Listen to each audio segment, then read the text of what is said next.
Well, hello everyone, and welcome to episode 33 and a third of the Companion to the Companion. An exciting episode to be sure. Sam and I really put our heart and our time into this. We took a little extra time. We listened to it a few more times than we normally would have. Hey, Let's find out if we have a few extra insights. Only time will tell. hey, you and me spanning time. You and me The span of time. spanning time. We're spanning time apart, and now we're spanning time together and with all of you, I guess. Our rabid fan base. I'm here in San Yeah. Diego. Sam is in Buffalo, and Buffalo, Maine. Buffalo, man. And here we go, Uh episode 33, yeah. 12/1/95. Tell us Yeah, more, Sam. at Hersheypark. At this this venue sounds horrible inside, but pretty cool all around, in that it was built in the 30s in the middle of Hershey Amusement Park, which was built for the workers of the Hershey Chocolate Factory, and it's a stadium in the middle of a theme park? Question mark. I've never been. I know Right. went to Hershey when I was a kid, and we went. I think we went to the factory. We might have just drove through, but 8,500 seats, hockey shed kind of vibe. Really great essay by Kevin Shapiro on Phish.com that I recommend everybody read while they're listening or before or after. The words I liked, he said, zealous security and imperfect acoustics. So maybe that had something to do with the show. I'm not sure. And, we did a lot of listening to it, and we'll see at the end of this discussion if this is ends up on the cutting room floor or not. I don't know. I'm on the fence. I don't know how you feel. We'll see. Yeah, we will see. Let's talk it out. Yeah. In terms of, just want to get back to your amusement park concert venue comment, I'll add that, of course, there's Universal Studios Hollywood with the Universal Amphitheater, Mm-hmm. which I believe is no longer there, but that's would be an example of something a Hmm. little bit bigger.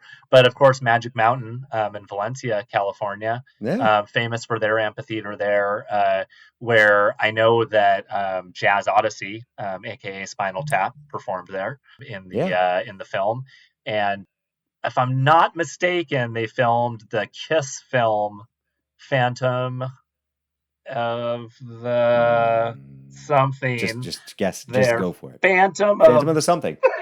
it's not Phantom opera. of the night. Phantom. Phantom of the night. Phantom of the. It's not opera. We know it's not opera.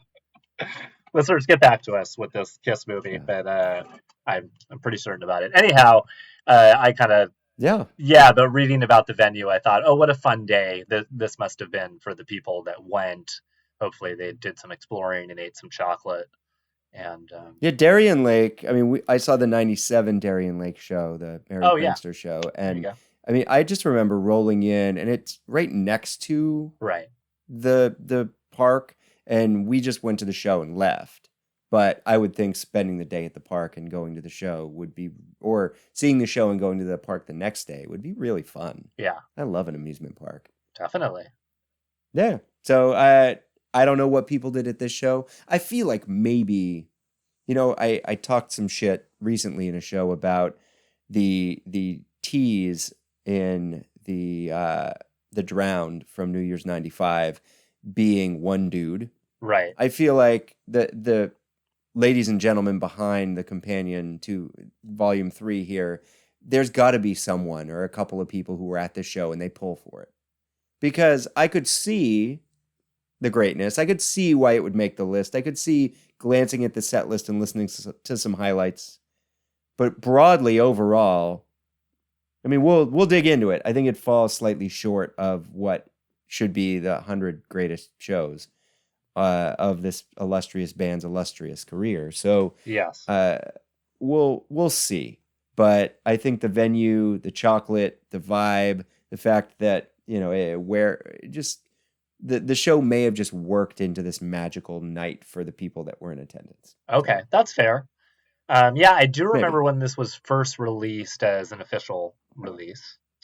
Mm-hmm. Pardon my poor use of the English language there. Oh. But I was a little sort of underwhelmed and thought, why did this get released? Is it just because of the whole chocolate, like the Forbidden Mockingbird, or the Mike's Groove was great, and it was a long Mike's Groove. and we will discuss it in detail. But yeah, I was a little Mm. confused. But I've listened to it many times since then, and it does seem to be one of these shows that I like a little better each time I listen to it. Hmm. So the last time I listened to it was probably the time that I liked it best. So I think Sure. that's a certain type of show. I mean, it's certainly a certain type of album. It's a certain type of movie. It's just a particular type of thing Yeah.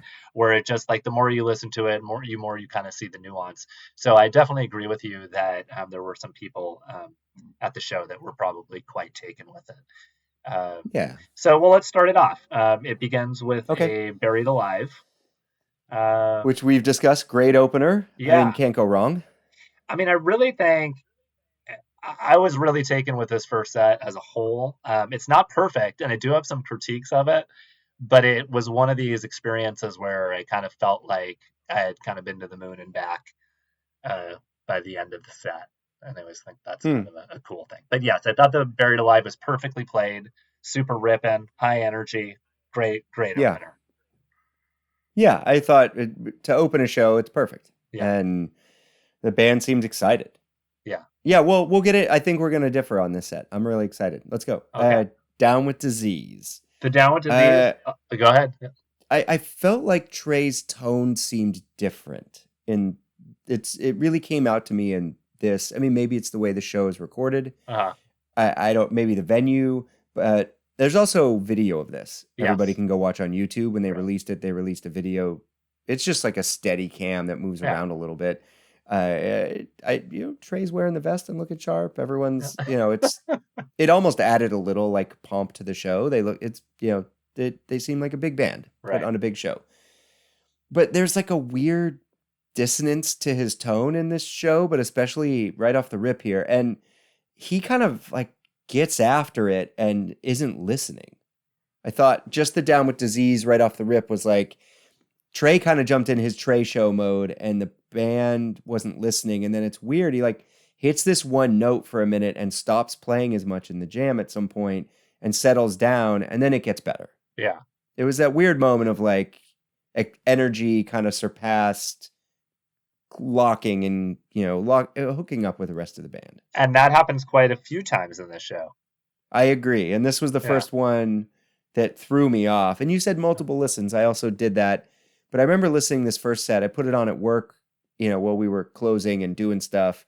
And I really didn't like it. Wow. Okay. And then when I listened to it later, loud in a room and with headphones, I liked it a lot more. Yeah. The energy is great. The whole show has really baller energy. Like great crowd, great everything. Yeah. Really great.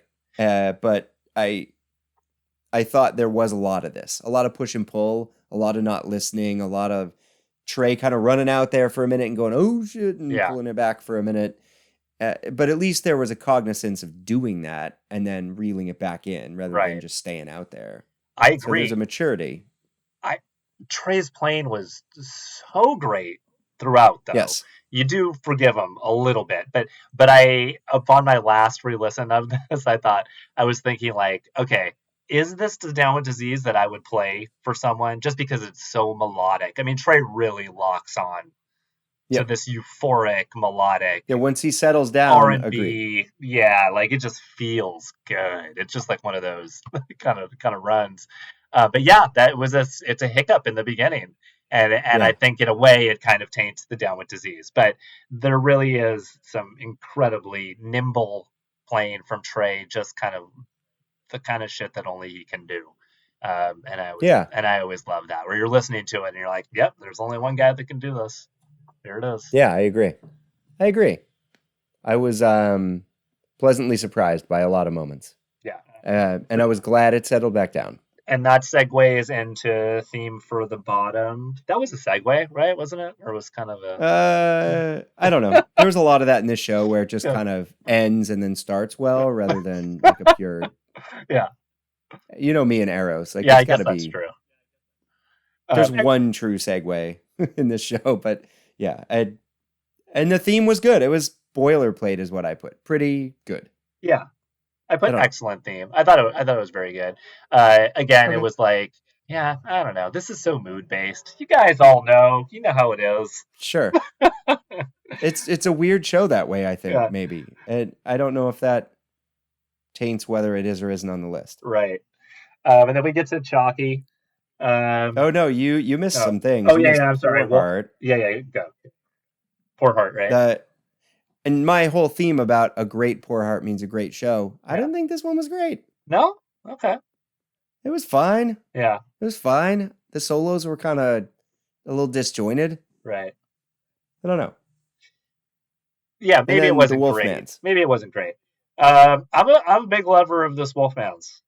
Yeah, Tell me this why it one isn't again. great.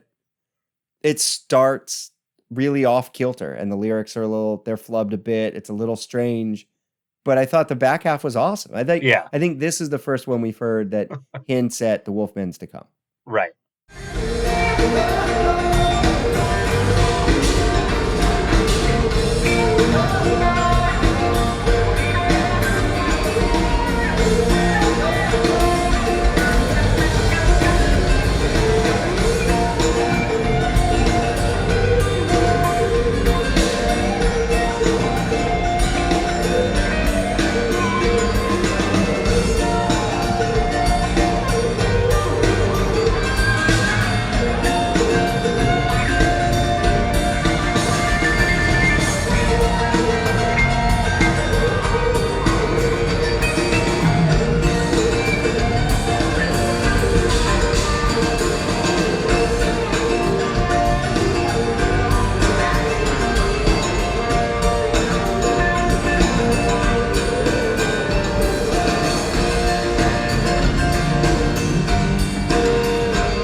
Yeah. I think that Exactly. it touches on the themes of Wolfmans to come into the future. Yes. The 96, 97, 90, as it becomes its own jam vehicle. I thought this showed hints of that. This was the back half of this Wolfman's, the back half of the Down with Disease. There were moments in this set I thought were A+. And Right. I liked this a lot. I guess that's true. I wrote that I loved it. I said it's still early for the song. Vocals still being worked out. Yep. But it's upbeat and it's a really nice early-ish version. But I did think, yeah, Trey nailed the outro solo. Good tempo. Yeah, and Mike and Great. Phish were just fucking locked in with him. Yeah. So that was like an example. And I think, like you said, like you can tell when it was disjointed in the beginning, and then you could really tell when it was locked in the second half. So I guess my brain is kind of just locking in on those locked in sections. Maybe the juxtaposition of the show when it's little mistakes leading to much better moments causes it to be a better overall show. Right. Maybe the coming back from a stumble is more impressive than just clean perfection all the way through. Right. Maybe that'll be the theme of the show as we walk through, Yeah, well, because actually, this Chalk Dust is a perfect example too. It's true, and so is the Mike Sweetpaw, as we'll talk about. But do, just to get back to the vocals, I did feel like in general the vocals were not the greatest on this show. Like, I mean, they weren't horrible, but it was like a show where there was quite a few times where I was like, well, that vocal could have been a little tighter. So, but maybe they were tired or whatever. So no judgment. I'm just, we're nitpicking. Did the imperfect acoustics maybe have a big effect on the band that way? Like where they're having a hard time hearing each other, or it's like echoey and boomy and a weird vibe? I can't tell. Oh, yeah. Okay. Could be hard to dial in the room. Not sure. Yeah, I didn't like this Chalk Dust. Right. I thought it wasn't a full band build. It's like kind of chaotic and sloppy. The last minute is like really, they lose the beat. Like it kind of falls apart and then they just blow the ending. And Fishman kind of tries to like solo over it to save it. It was, This was that work. Like I listened up through this Chalk Dust and I was like, okay, I'm going to put something else on. Right. Because it was a little embarrassing. Like, oh, right. I'm a Phish fan and I talk about the band a lot. I'm listening to the best shows the band's played. And after this Chalk Dust, I was like, okay, I'll put something else on. Well, I do think that the Chalk Dust is probably the weak spot of the show. Sure. But but from a how do I best put this? There are certain Phish jams that I like to argue for just because they're kind of fun to hear how it plays out. And like in a Sure. show that has like a lot of highlights, it does have this sort of moment where at the end of the chalk dust where you're talking about where it really does fall apart. There really is no Yeah, yeah, denying that it falls apart, and then Fishman just decides yeah. to just go boom, boom, boom, boom, boom, boom, Yeah. boom over the whole thing. So it is interesting. It's interesting. He tries to But just grab it and hold it yeah. together with a So giant bottle of glue. yeah, so if we're talking about, how the creation of music can be interesting, it is that. Yes. But it is not Yeah. successful. Yeah. No, and I do find joy in those moments. I find humor sometimes, and I think the band laughs at themselves a few times during this show, which is nice. Right. In a good way. All right, let's move on. Okay. And speaking Yeah. of moving on, Good segue. Good this segue. Forbin's Mockingbird, on the other hand, I thought was pretty good. I thought it was really great. I just thought it was a wonderful story. It was one of the Yeah, the brief stories. history of the planet, Yeah. philosophy, science, and religion, Yeah. and chocolate. Yeah, I thought it was good. Very topical and well done. A brief history of this planet here. Is that a brief history of this planet that you're standing on that's floating around through space. There was a time when human beings were a little bit younger, that time of the ancient Greeks, when philosophy, science, and religion were all one thing. It's hard to imagine now because things have kind of gone in different directions, but there was a time when philosophy, science, and religion were the same thing. At the time of the ancient Greeks, they had one word that covered all of these different fields. It was basically a quest for the knowledge of the way things work in general. And what happened was, at some point in time, science and religion split off into two different paths of thought. Okay, so you've got your human beings on the planet, and what happened is you ended up with a Western style of thought and an Eastern style of thought. Okay? Now, in the Eastern style of thought, everything is one, and everything kind of blends together into one whole, holistic, organic view. In the Western style of thought, you've got matter and you've got spirit, two different kinds of things, which gave rise to modern concepts of religion and all that stuff. So what really happened here is that you've got two different styles of thought, everything's organic. The Eastern style of thought grew, and lots of things came out of the Eastern style of thought that are very important. For instance, through the Eastern style of thought, you ended up with a proliferation of cows. And from that proliferation of cows came a proliferation of milk. And from that milk chocolate.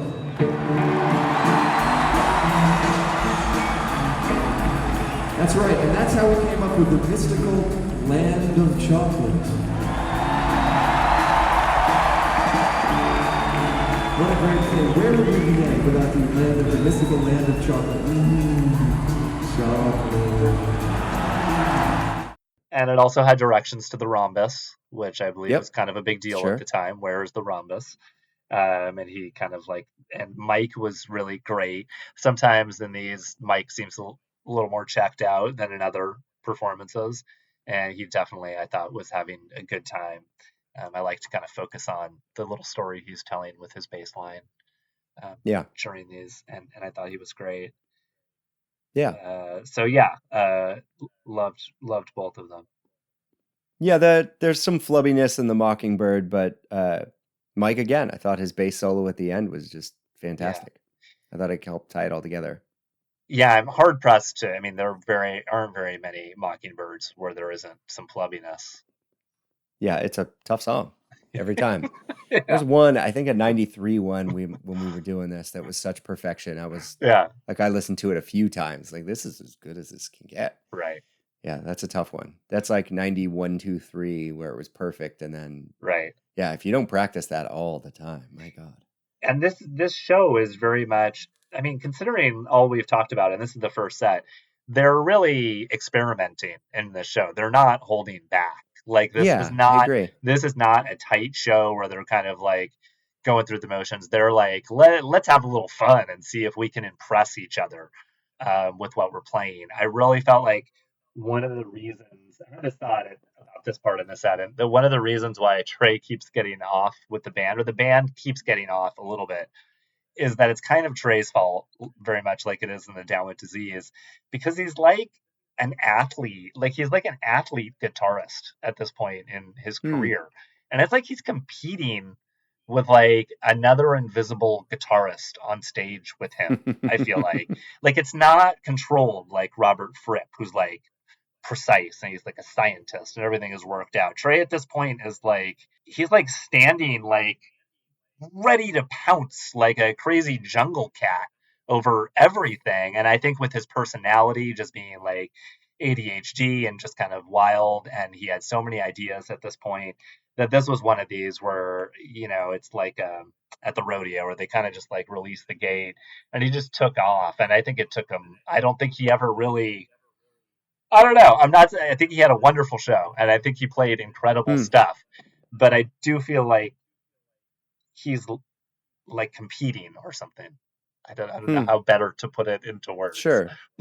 Or he's like trying to show the trying guys. To find the edge. He's pushing an envelope, and there's times where, I mean, later when we discuss our little broken out section of the show, we can just the eras are, we listen to some different eras for that, and it showcases a real different style.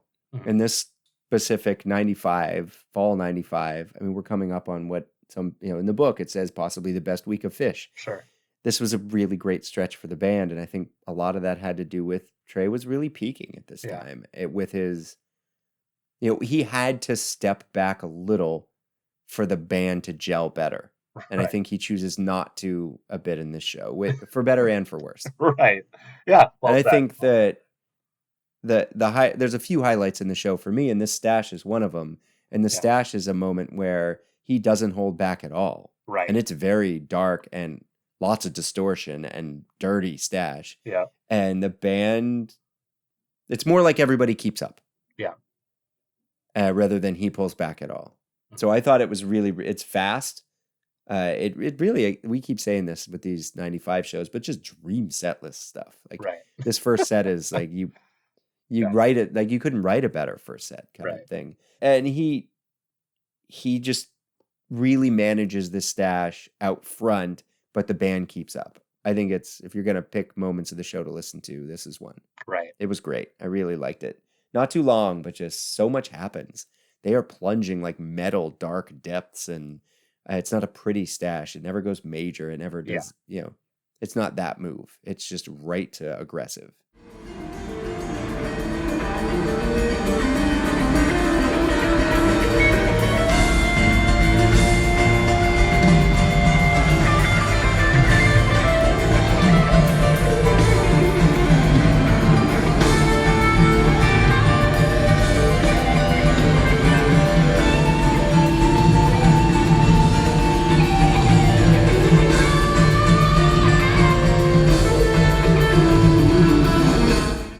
That's pretty cool. Yes. Well, yeah. Yeah, I wrote Frippy again, just not to bring it back to Robert Fripp, but definitely a little Crimson-esque kind of jamming in there for sure. There's no Grateful Dead vibes in that. Like there's no. I like to think that sometimes everyone's like, well, they're hoeing the same field as the Grateful Dead. I think that not really. Right. Not often. Not at this time, certainly. No, this was avant rock. It was very out there stuff. Oh, yeah. And not in a spacey way. It was in a hard, distorted way. Yeah. Yeah, the stash was great. And I thought the Cavern closer bookended, with the Buried Alive opener, really nice. It was a great opener, great closer. And pretty grooving. I'm a Cavern fan. I'll take it as a closer every day. We've had a lot of them, but yeah, it's great. So set one, I mean, I don't mean to be the, pooping on the parade. Yeah. I thought it was great. These were nitpicking the best of the best. So I'm going to nitpick. And there'll be more coming in set 2. Don't worry. But yeah, the Stash Cavern kind of left me with a big smile. I was happy. I would be excited at set break thinking, well, they're on fire tonight. Set 2 is going to be something special. Yes. And it comes out of the gate special. I mean, Halley's Comet's special, right? Yeah, I think back then, yeah, I mean, I guess so. It is special. All the time. I think Haley's is one of those songs that suffers a little bit from when the vocals are a little off. So I'm sure acoustically it was not the greatest, but still always exciting to have a second set open with the Haleys. Yeah, and I love an acapella, like beginning to a set of music. Right. Doop, doop, bop, bop, doop. Like, it's just exciting. Yeah. And it's playful. It's fun. It sets the tone. So the Halley's Comet is pretty succinct. There's no jamming in Halley's Comet at this point. And then it goes into one of four ever Mike's Weekapaws with nothing in the middle. Correct. And that's what we will be discussing en masse this evening, is the four different versions of this happening. Yes. 3 of which make the list of 100. So, we're going to be discussing them at later shows. One is the next show we'll be doing, episode 34, right, which was 6 days after this. They obviously, something happened where they said, let's do this again. And in my opinion, they did this and said, oh shit, let's do this better next time. But that's, that's me. Yeah. For sure. I will not argue with that. If I was forced to choose between the two, it's a no-brainer. Yes. Yeah. And you sent me a very cool essay that someone who I believe was there. Uh-huh. I couldn't quite, but a very cool essay about this version. And I thought, like you said, I thought it was pretty spot on. Yeah. I think the highs are real fucking high, and the lows are like, they're a little rough, a little rough and a little cringy. Yeah, for sure. It was Charlie Dirksen was his name. He's written a lot of reviews, but yeah, he's a very funny gentleman and very insightful. Yes. And sometimes I read this stuff. I've listened to these jams so many times, and sometimes I read stuff like that, and I'm like, man, this guy has really got access to his words, Yes. And I think it's a beautiful thing. Yeah, and what I liked about the essay was that he seemed very into it. Like he was really experiencing it as he was writing. Right. And I thought some of the details were great. And I agreed in a lot of ways. I mean, the Mike's is 20 minutes. Yeah, it's a big one. It could have been much shorter. There's kind of like this strange sloppy peak around 14 minutes or so. And then it falls into a groove right after that, and mini drum kit, and it's a lot of really interesting washes and artistic moves, but there's not. I mean, would you pick a moment from this Mike song, like a 30-second to 2.5, 3-minute section, and say you have to hear this? Did you get that vibe from it? Because for me, I thought there were some really fun things, but they were usually pretty short-lived. There's a lot of playing and not a lot of creating, if that makes sense. There was a lot of moving from thing to thing. Yeah. But I didn't latch onto a lot of it very much. Right. Yeah, I hear what you're saying, and I agree to that. I feel like it was kind of workmanlike, but they were really exploring, and I do feel like I did latch on to sections, but they were short, like you said, they were short-lived. Yeah. If I'm looking at my notes, 1620, it's clav time from 1640 on. I put these kind of like big eyes that are wide open, and then there's a that's all that wild synth stuff, and you're like aggressive tray. It says it's got a clock beat straight metronomen.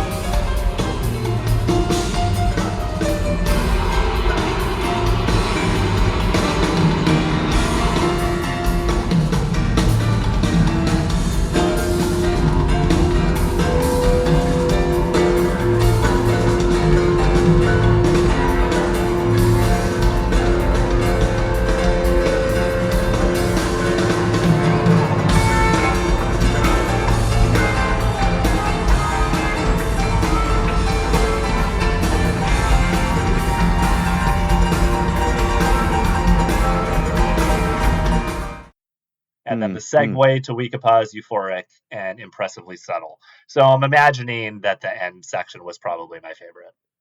And then when I rewatched it, I do remember kind of thinking like, I love the sort of ending to the mics going into the Weekapaw, because it's like one of those moments where I lose myself in time, and then all of a sudden I'm like, how'd I get here? Because it is sort of, they really do take their time. And all of these mics grooves that we're going to be discussing are overly long, except for the 3.0 one, to the point where I think they all could be trimmed of some fat. Yeah. But this is the one, this is like the dress rehearsal. The 12/7 is like For the the next main one. Yeah. performance. And then when we discuss the gorge, that's sort of like, do we Yeah. still got this, boys? Well, it mildly technical. So the two songs are in different Uh keys. huh. And in this, they stay in the same key when they transition to Weekapaw. So Yeah. they're playing the song in a different key, Right. which is easy drum-wise, but really fucking hard playing-wise, and I think very evident, very hard vocally. To take a song you've played hundreds of times Yeah. and both play and sing it in a different key on the fly is really hard. It's a hard musical thing to do. Yeah. And I think the transition into Weekapaw is exciting at the beginning.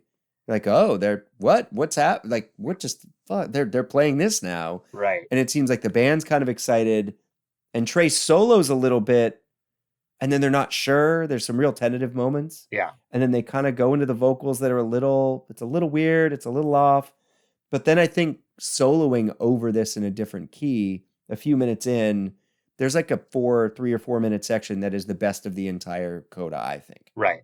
Where it is beautiful and lots of like gorgeous little like tapping notes.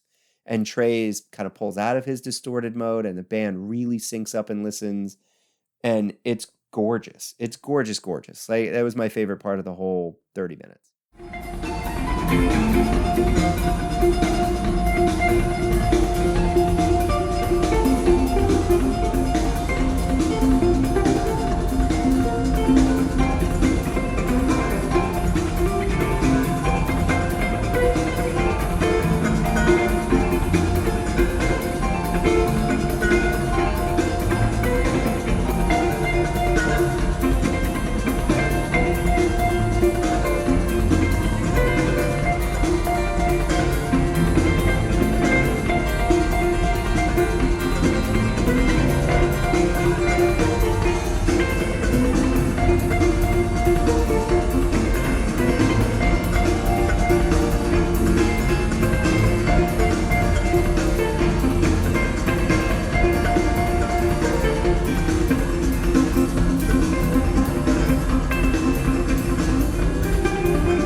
And the Weekapaw does not end great, but it beautiful. Like, it breaks down, and it kind of, tries to build itself back, and it's super, super fast when it builds back, and then like they try to pull it out and they can't, which I think all the wrong things that happen in this one inform the one 6 Nights Later, and the one 6 Nights Later is just vastly superior because of this one. Right. It stands on the shoulders of this. That's I right. don't think it would be as good without this. Right. And I think that little 3 or 4 minute in the Weekapaw almost it surpasses anything from the one from the 7th. I thought that was insane. Yeah, I loved it. I don't disagree with that. Yeah, this did have a couple of highs. I love it when we have like the same exact take on something, because this is what I said. At 7 minutes, it skids off the rails, but it rebuilds kind of like a Rocky moment, like the movie Rocky. Only they didn't quite pull it off. Actually, kind of like the original Rocky, where he almost gets it, but still, he doesn't win. But That's he the best part of the really original freaking Rocky, yeah. tried, and so did Phish. And I mean, there isn't this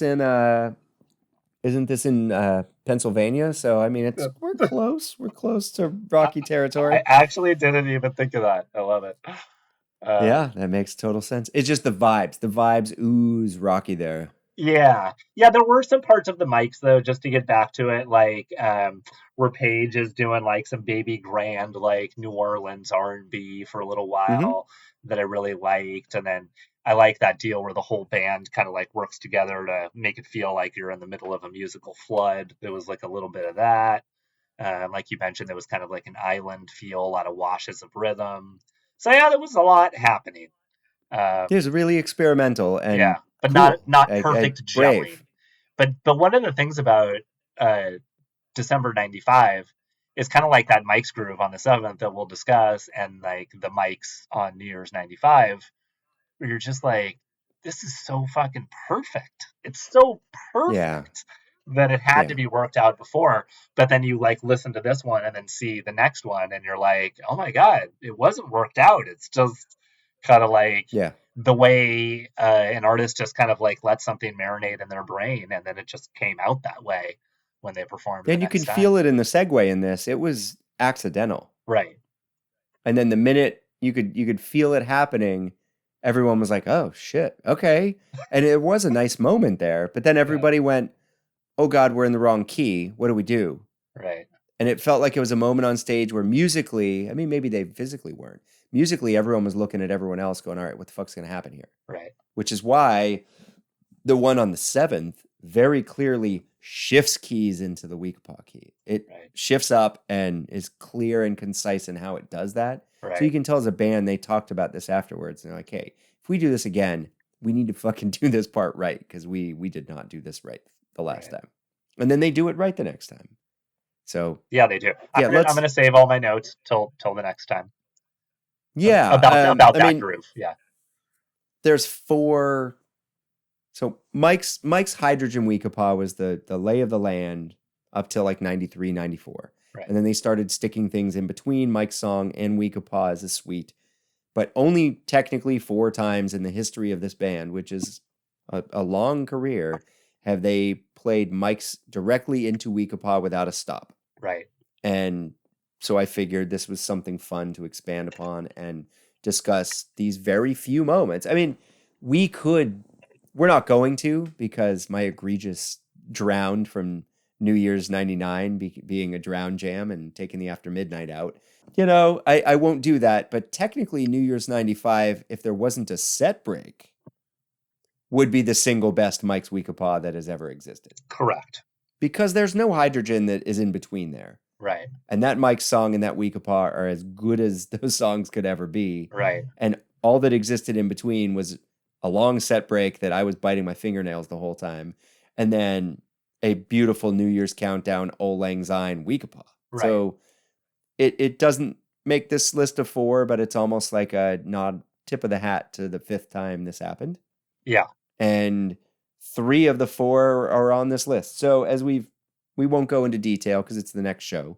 12/7/95 was a very similar and superior version to this one, I think. I'm not willing to commit to superior, but yes. Okay. Yeah. I thought it was better executed as a coda together. Yeah. And I'll agree to better. I will agree to better. Sure. But superior just seems really strong. Yes. Okay. It may be a superior show all around. Yeah. We'll see. And I love that. So that Weekapaw chooses to fade out into a beautiful, amazing grace and end the set, which is really ballsy. It's almost like the second half of the Weekapaw is just weird out there noise too. Right. And then Amazing Grace to end, which is, again, next episode. You guys could just jump ahead if you're listening to this in the future and listen to that then. But it was many years after that one until the next one that we will discuss, which is 7/17/98 at the Gorge, which we happen to happily be at together. Right. And is also on the list of 100. So it'll be a while till we discuss it. Right. I think incredible. Yeah. And I tried to listen to all 4 of these right in a row without listening to any other Phish. I tried to knock this out in free time in a couple days. Right. And I loved it because they're all so different. And it shocks me how different the band improvises at this point. Oh, God. In 98 Yeah. versus 95. Yeah. It's just 3 years. Yeah. Less than 3 years. And it's shocking what a different band. Yeah. The amount of space that Trey is giving everybody. Yeah. And how he locks into long themes that stretch out over many, many bars and minutes. Right. To create a band feel, especially in the mic section of it. Right. It was fucking awesome. I So mean, big. Yeah, and one of the major differences is the wah pedal. I mean, Yeah, the sure. wah pedal gets some fucking major play in this Mike's groove. To the point where he's like, guys, let me show you the 50 different ways that you can use a wah pedal over the next 30 minutes. But yeah, it's unbelievable. But again, I would argue, from like an editing perspective, it's a little long. There's like a bit in the middle, or towards the end of the mics where you're just kind of, well, I should say the Weekapaw is too short, and fuck you, Trey, for that fucking cut into character zero. Yeah, that's a rough cut. Of all the things that I'm gonna be mad about. Fishman was just stretching his incredibly dexterous legs in that Weekapaw. That drumming is like, I don't know how you cannot just be jaw on the floor.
I think of all moments in my life, that was like one of those moments where I was like at, peak happiness, and then took this enormous dive into just like, what the fuck? Yep.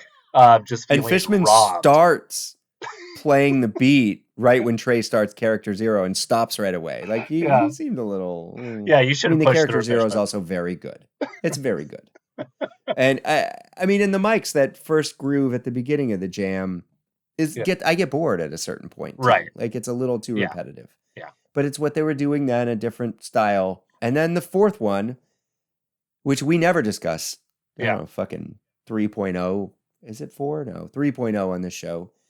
was from 2/23/19 in Mexico at Correct. Riviera Maya, which I don't know if anyone's played me anything good that they've played in Mexico.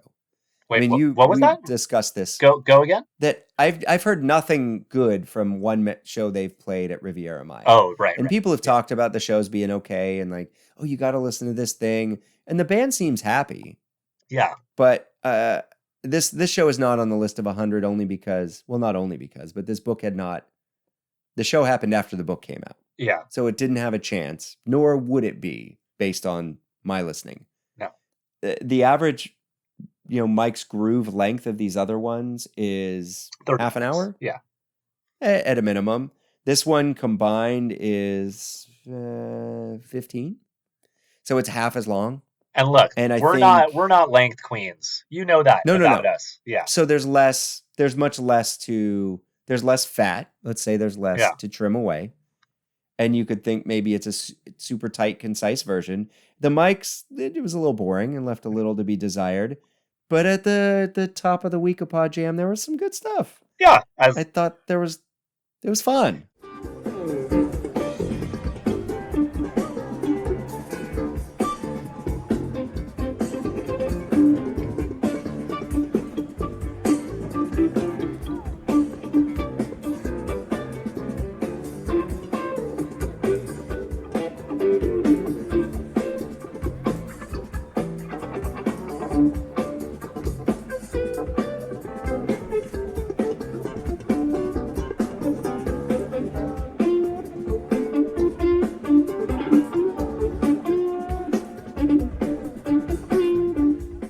Mike is still an incredible player, and yes, it's always the beginning of Weekapod is always fun. I would have been dancing around. I was really fun. I was really hoping coming in it was going to be positive. I threw that Mike's Groove on, and I thought they were aware this was a special moment. It's got to have some special farts. My review is, I don't hear anything a good Phish cover band couldn't do. Nothing. Sure. And it's just like there wasn't even a segue. It just like crashed into Weekapod. Like they just started playing. Like Trey started hitting it. Yeah, for no reason. I don't know. The first thing I thought of when it was over is kind of like my dad used to tell me, like, you're not really doing that. You're just going through the motions. And that's what it felt like to me. And unfortunately, I feel like Mike's has kind of been that in 3.0. There are several really excellent Weekapods in 3.0, but only not very many good Mikes. And so, well, this is the only one of the four since the first one that we're discussing at 12-1 show we're discussing today. Yeah. This is the only one that ends. That's true. And the last lick was my favorite part. That was pretty cool. Yeah. Well, you get to the end. But 12/7/95 and 7/17/98 don't end. Right. Which I thought was cool that my two favorites didn't end. Right. But anyway, it's a cool anomaly to dive into and discuss. I like things that don't happen often, and I like being able to wrap your head around this much music. Right. We can really break into and critique this. I mean, it's just a bummer that 3 of the 4 are on this list because, we'll be discussing them later. Yeah. Or this could be a much longer segment. And maybe our feelings will change. We'll see. I did want to just quickly do a my bad here. In the last episode, I derided the 4-3 Island Tour 98 Mike's Groove. And I just want to go back. I listened to it. I just want to say, I feel like it was a little harsh. It's not my favorite Mike's Groove, but it's not terrible. But I did want to talk about it because it really reminds me of this 12-1 show, because it is a Mike's Groove where it's really experimental. And they're really trying to do some cool, interesting stuff. Trey's doing some jazz licks, some dissonance. They're rocking the funk. It's a little bit too long, but they work really hard, but they just don't ever quite lock it in. And I think that's why it really frustrated me in the past. And I actually came to this realization while listening to it, is that when they're attempting to achieve funk, I really need it to be super tight with not a whole lot of experimentation. But I have no problem with that experimentation if they're just playing an R&B groove or if they're doing a hard rock groove. I like it when it gets dissonant and uncomfortable, but for some reason I got really embarrassed when they were trying to do the cow funk and they were offbeat. Yeah. And they were offbeat because they were trying something. They were trying to do something, but they were off. And it was like kind of like that moment in Down with Disease where I would be like, if I was playing it in front of somebody, I would be embarrassed. And there's other parts of Phish Funk where I'm like, I would be proud to play it in front of an African American gentleman because I Shock Dust Torture set 1. That was me. Same thing. There's that like. You almost have to have context for the band to understand why they're doing this. Right. And out of context, it is a little off-putting. Right. Is off-putting the word? I don't know. It's just for the casual listener. It just seems bad. You're just like, you think this is good? Yes. you suddenly are flooded with that feeling of I know why everybody talks shit. Right. And it's upsetting. Right. But I think on the whole, what they're trying to do is actually admirable and cool. Oh, it's the best. But you just have to do the work to get there. Right. There's a lot of things you would rather play. Yes, I'm with you. I understand. Anyway, to anybody that was at 4-3, I'm sure if I was there, it would have been amazing. Yeah. But yeah. And it opens the show, right? Yeah. Like I mean, that's something to do. To just walk out on stage and be that aggressive. Yeah. I always felt that way about that run of shows where. Maybe not. I'm sure some are on this list. I'm sure we're going to get there. But not my favorite run ever. But I understand why people were excited. I understand why the band was excited. And I really feel like if you could put together a 2-set show from those shows, it would be one of the best shows the band has ever fucking played. Yeah, for sure. There's a lot of really good stuff there. Yeah. And if you were at any of them, it would still be an amazing show to see. All 4. They were great. Oh, it's just like a Cypress versus Island Tour matchup. That's what I just imagined in my head. Because they're comparable, I feel like, in length, probably. Maybe. All right, let's move on. Okay. We're digressing. We're digressing deep. So it comes out of the somewhat fraught ending to Weekapaw into one of the best songs of the whole show, I thought. Yeah. Really well executed Mango song. Yeah, perfect Mango song. God, the placement. Give me more mid-second set Mango songs, please. Right. Like the vibe, the tempo was really nice and not too fast. I mean, Paige is fucking crushing the ending. Yeah.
like a always, wall but of also sound like at the end.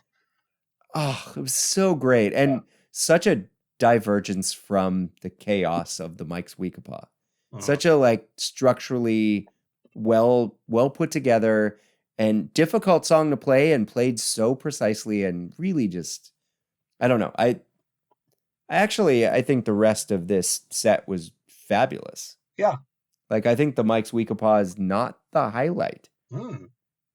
Okay. Which is like I don't know. Maybe it is. Maybe I just need to listen to it more. But the rest of this set I really loved. I really did. Yeah. And this Mango song kind of kicked off my favorite stretch of the set. I thought it was great. Yeah, I wrote that Wilson was a little sloppy, but it was very playful and fun with great energy. And then I wrote King Yeah, of it's Prussia. big energy. Yeah. What did they do with the King of Prussia in there? Is that they're talking about the rhombus again? That's what it was. Because he says at the end, he's like, King of Prussia, don't forget, King of Prussia, tell your friends. Yeah. Yeah, okay. And but it was sloppy, but it was like sloppy rockin', which is okay With in my Wilson, book. that's fine. Yeah. Yeah. And then Suspicious Minds, like pretty good Fishman cover. Like he does the Elvis. He's in that wheelhouse. Yeah. I mean, really well done and fun, relaxing. Like the Wilson and the Suspicious Minds are kind of like they really get into a lot of cool styles, I thought, at the end of the show. Yeah.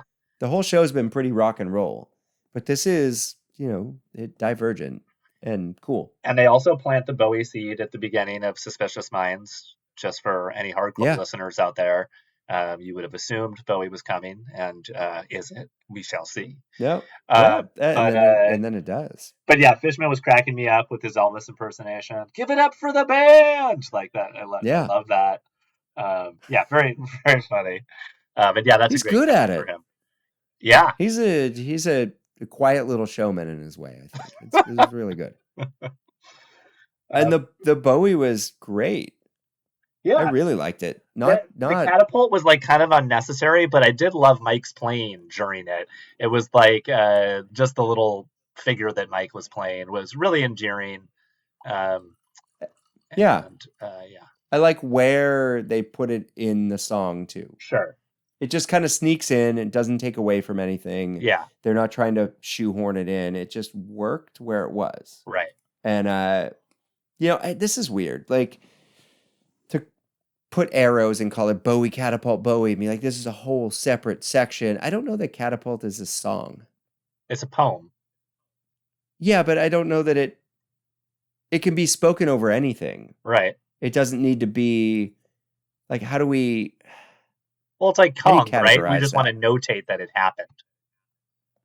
Sure, but Catapult even lesser, to a lesser degree, where you could play it in any jam anywhere. It's just a spoken word section to do over something. And I love that they do it. I just feel like we would never break down the best catapults ever. I say never. Maybe we'll do that someday. Who knows?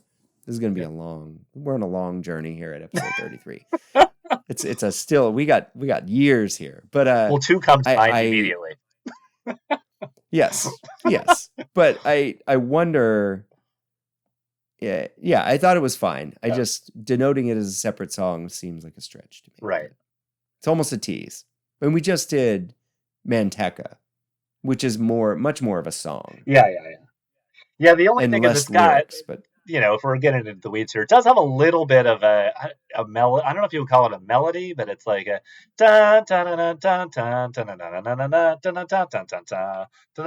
but this one is just kind of spoken over it, though. Yeah, that's true.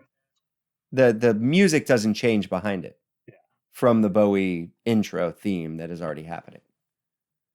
But I don't know. I thought you can do it anytime as a band. I think it's great. I think it's really cute and I love the lyrics. Yeah. But I don't think it adds, or I think it adds, but it's nominal. Yes. I don't think it's a big set list highlight. I agree. That's why I said it was unnecessary. But yeah, and then we get some chocolate. Yeah.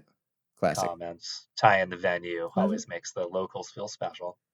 Yeah. And I mean, you got to think about chocolate when you're there. It's very exciting. I'm always fascinated by, I think they have a restaurant at that amusement. Doesn't Hershey's have a restaurant where they have a chocolate filet mignon and everything is all the courses, I'm sure they do. All the dishes done with chocolate soup, the whole Let's go. Thing. Let's see. Let's find out if it's still open and go check it out. I'm ready. I wish I could. Our kids would love that. It sounds amazing. Yeah. I mean, my kids are chocolate fiends, man. That sounds fun. Oh yeah, for sure. But yeah, good Bowie. I guess I would just say the composed section was flawless, as you would expect it would be in 95. And I would say it wasn't a mind-blowing Bowie, but I also don't think it was that far off. I think it was. No, it was a workhorse. Yeah. Really, it gets so big at one point. It's impressive. The coda is just straight up spectacular. Just rip it. Yeah.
And some of the best listening of the whole show. And for me, I talk about one of my real sticklers is the fourth quarter slump. Don't get lazy at the end. Yeah. And they felt like they could play a whole nother show at the end of this Bowie.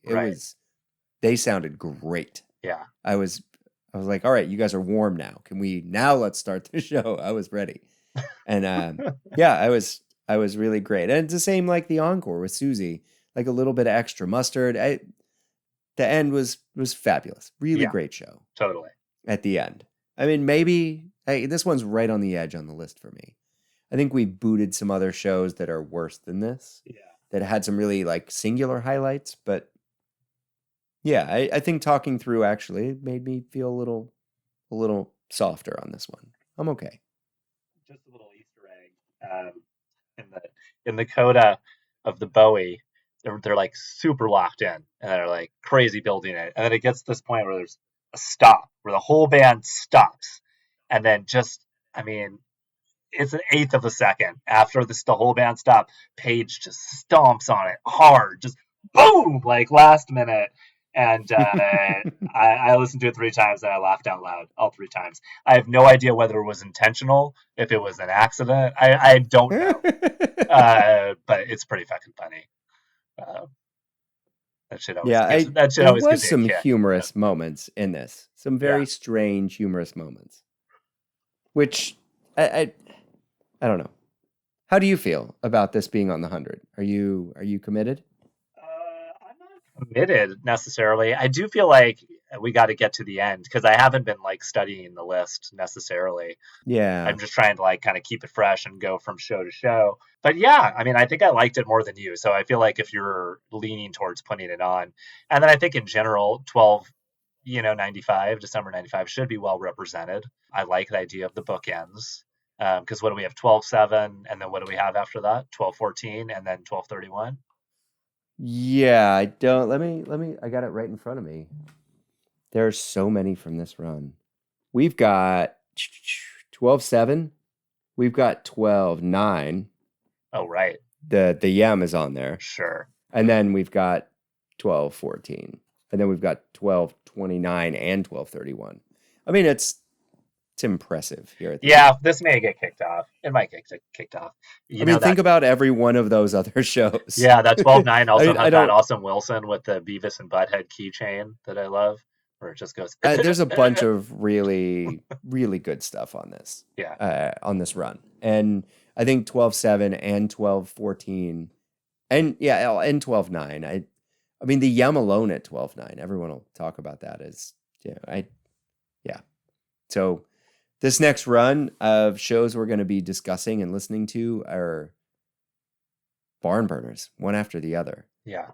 So maybe this one gets a little left behind. I thought 11:30 as well was good, but I think both of them will pale in the comparison to every show we're about to do. Yeah. So I'm excited. This is going to be a fun holiday season of Phish listening. It's going to be great. Absolutely. I did. I was a little harsh on the 3.0 earlier. I did listen to some of the newer shows, and I enjoyed it. I thought it was good from what I heard. I've been meaning. Everyone said the Chicago run seemed really great, and the set Yeah. list looked fun. And I've been meaning to try and cherry pick some stuff, and I have not gotten there yet, but I will. Yeah, there was some good stuff. Okay. Yeah, I've been listening to a lot of other music lately. I mean, I crushed through this show, but I mean, we discussed the Corey Hansen record Western Come, which is just amazing and one of my favorite records of the year. But I've been going in, so I went on this long run of 70s and 80s Italian disco music and found some really great stuff. Tell And me then it more. just led me down this. Well, there's a lot to find. I think there's just a playlist you can find too on Spotify that's 70s and 80s Italian disco. There's so much fun stuff. But it led me down a real 80s rabbit hole. And I've been obsessed. Like I've been listening to Bananarama a lot. Okay. And I forgot how good a band they were. Uh-huh. Flock of Seagulls I've been listening to a lot and forgot how good they were. Nice. They were way more avant-garde than I remember. Right. I mean, you're a couple years older than me, so this was like my childhood. I looked up to people that listened to this sick 80s music as like the big kids, and I was this little kid. Right. And I don't know how familiar you are with the Power Station, but I remember listening to it's Robert they put Palmer, out two John records, Taylor, Andy Taylor. yeah, And like the greatest bassist, guitarist. Who's the fourth you of know. them? I can't place who He was the drummer from Chick. Oh, okay. So it's All like the best band you've ever heard of. Yeah. I remember listening to their single from that was on this playlist, and I was like, is that fucking Robert Palmer? I never knew it was, and this band is sick. So I went and listened to the whole album, and the songwriting isn't great, but the musicianship is just over the moon. So I just have been in an 80s rabbit hole lately, and it's been really great. I forgot how good bassists in the 80s. I mean, like being a bass player, bassists had their heyday in the 80s. It's true because people were like, we have heard enough guitar and piano singer-songwriters. Let's hear some synths and just some wild bass playing, like the tones and the slap bass and these real like real high end pizzicato bass style, just really cool stuff. Right. Cool stuff. Yeah, John Taylor. Yeah, so I've just been listening to a lot of other music. It's been great. Cool. Yeah, me too. Like the music. Been listening to a lot of it. I went and saw. It is good. I went and saw Acid Mother's Temple last week. Oh wow! They played at a local bar. Are you young enough? What's that? To go to that still? Are you still young enough? Yeah. I remember I brought earplugs, and it still hurt with earplugs on. Yeah, they played at the Whistle Stop, which is a local bar, a very, very small bar, like even smaller than where Sam and I saw him at a place called the Casbah. And they oversold it to the point where my stepfather was a fire inspector, and I was not pleased. I was ready to shut that show down. Also, they didn't advertise the two opening bands, and I'm a father, so when Acid Mother's Temple didn't go on until midnight, also not pleased. But that being said, phenomenal show, and if they ever come to your town, don't miss them, because they're a band much like Phish that likes to play around. They're tighter and they're more constructed, but they kind of move with the times. And they've got a little like dancier feel and a technology feel, but it's still like very Japanese and heavy with some incredible virtuosity, and will definitely give you a little lift off. Cool. So I definitely recommend them as a live show. I'm jealous. I had earplugs, yes. I live far from where live music happens and do not see enough and work too much. But 3 weeks, we're going to Brooklyn to see Wolfpack, which nice. I'm pretty excited about. Yeah. So I'm actually going to see a band I'm pretty pumped to see, who is really not playing a lot of shows in America this year. No, Theo Kasten has been on tour in Europe for a while, I think. Yeah, it's just this little run, like 4 or 5 nights, 2 shows a night in Brooklyn. Uh-huh. And we're going to go see one in a couple weeks. It's going to be fun. Great. Yeah. and I'll be Yeah. seeing Next Devo, time and we we'll have talk. to catch up at the next Ah. next episode of the Companion to the Companion. I just had a coworker like Devo. I never really listened to them. I was like, all right. We got work to do tonight. So that was fun. I don't know if I sold him. A winner man. I did my best. Can't do it all at once. This cover of Satisfaction is the best version of Satisfaction ever played. Maybe not. No. Truly, Otis Redding would be. Yeah, I know. My kids do love the Working on a Coal Mine Devo cover. That's on their mix, their kids mix. Yeah. It's just so angular and so fucking cool. Yeah, some songs, like you don't want to say they're better with angles, but you're like, that works with angles. It's a testament to the song, and it's a testament to the angles. Smooth hair, and your hair is rather smooth, and then there's angular hair. One is more comfortable, right? And one takes a little more work, but when you see it, you're like, whoa, it's impressive. Yeah, that's all. I'm guessing you did not have a chance to catch Stop Making Sense in IMAX, unfortunately. No. I'm sorry. I'm sure it was great. Did I hear that the Talking Heads were getting back together? I think they were supposed to perform on Colbert this week. What? Yeah. They were just once, right? I don't foresee a tour. I think people are wishful thinking. I'm not so sure I even want to see that tour. David Byrne, I think he's peaking still. Yeah. Can we let the man, I don't know, I could get some hate for this, but we don't see the Tom Tom Club touring a lot, do we? And David Byrne just made a beautiful, I saw that tour. Yeah. And he made a movie with Spike Lee. Why can't I remember? Spike Lee. And it was beautiful to watch. And he's, synthesizing music and visual arts in a way that no one else can. And why hook up with the Tom Tom Club? He's doing fine. That's just, the Talking Heads were great. I just think he's kept evolving. Right. Can I vote for a Jerry Harrison, David Byrne, Jonathan Richman tour? Can I vote for that? Ooh, that could be fun. Fun. Just to have them work on. Who's on bass for that? Get Brian Eno in there to help produce. They'll come up with something unique. Who's on bass? That's all we got to know. Someone's on bass. Isn't Jerry Harrison on bass? He's a guitarist. Keyboard? Oh, he's guitarist. Oh, I'm sorry. Yeah. He could play bass. Oh, because Tina Weymouth plays bass. Duh. Okay. Yes. Yeah.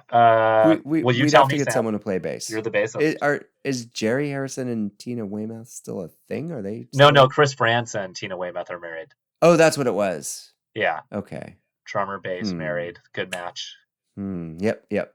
I don't know. We could put a super band together. But then, when we saw David Byrne, remember when we saw him at the El Rey and then in San Diego? Yeah. They were both small shows. The El Rey in LA was that was a cool venue. Yeah. I liked that place. But he was playing in a three-piece. Right. There was a bassist, a drummer, and him. And I thought it was a little thin. I thought it was great. Yeah, compared to the other show, yeah.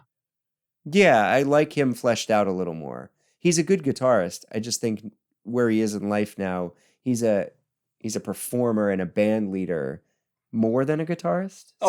Being in a trio, he has to play a lot of guitar. Oh, I see what you're saying. So I like him with some more players. All right, but I think him and Jonathan Richman could do well together. That's true. Let's get Adrian Ballou and Tony Levin, so then we get guitar and bass covered there. Okay, that works for me. I could handle that. Also, I could just do David Byrne sitting on a stool next to Jonathan Richman on a stool. Totally, and just being silly. I'm insulting the man, not remembering his name, but the drummer that Jonathan Richman's played with for 20 years. I met him when they played at 3S. Up here that I worked at. Oh, you son of a bitch. Great drummer. He's the one who's in Something About Mary standing behind him the whole time. But that gentleman on drums with those two men on stools in front. That could be... Okay, that's the tour we'll go to. That's I'll just call those guys up and we'll see if they'll just do it. And just small clubs. Small clubs. We'll make sure they play in San Diego and in Portland. We'll be all set. Yeah. Portland, Maine. The small Portland. Not out there. All right. I mean, I'm there. I zoned out because I was looking at flights. Yep. So flying's expensive and dangerous. Yeah. Not the crashing, the getting sick. Yeah. So next time we hear from you hear from us. We'll be on episode 34 and Niagara Falls. And no, we're not getting married. We will be discussing 12/7/95. And I think gushing about what an incredible performance the band puts on that night. Yes. Looking forward to it. Yeah, I can't wait. Was a pleasure as always, discussing another fabulous night of Phish. Yeah, I hope all of you keep listening and keep listening to Phish along with us. And yeah, we will talk to you all soon. Okay. So long. Good night, everyone.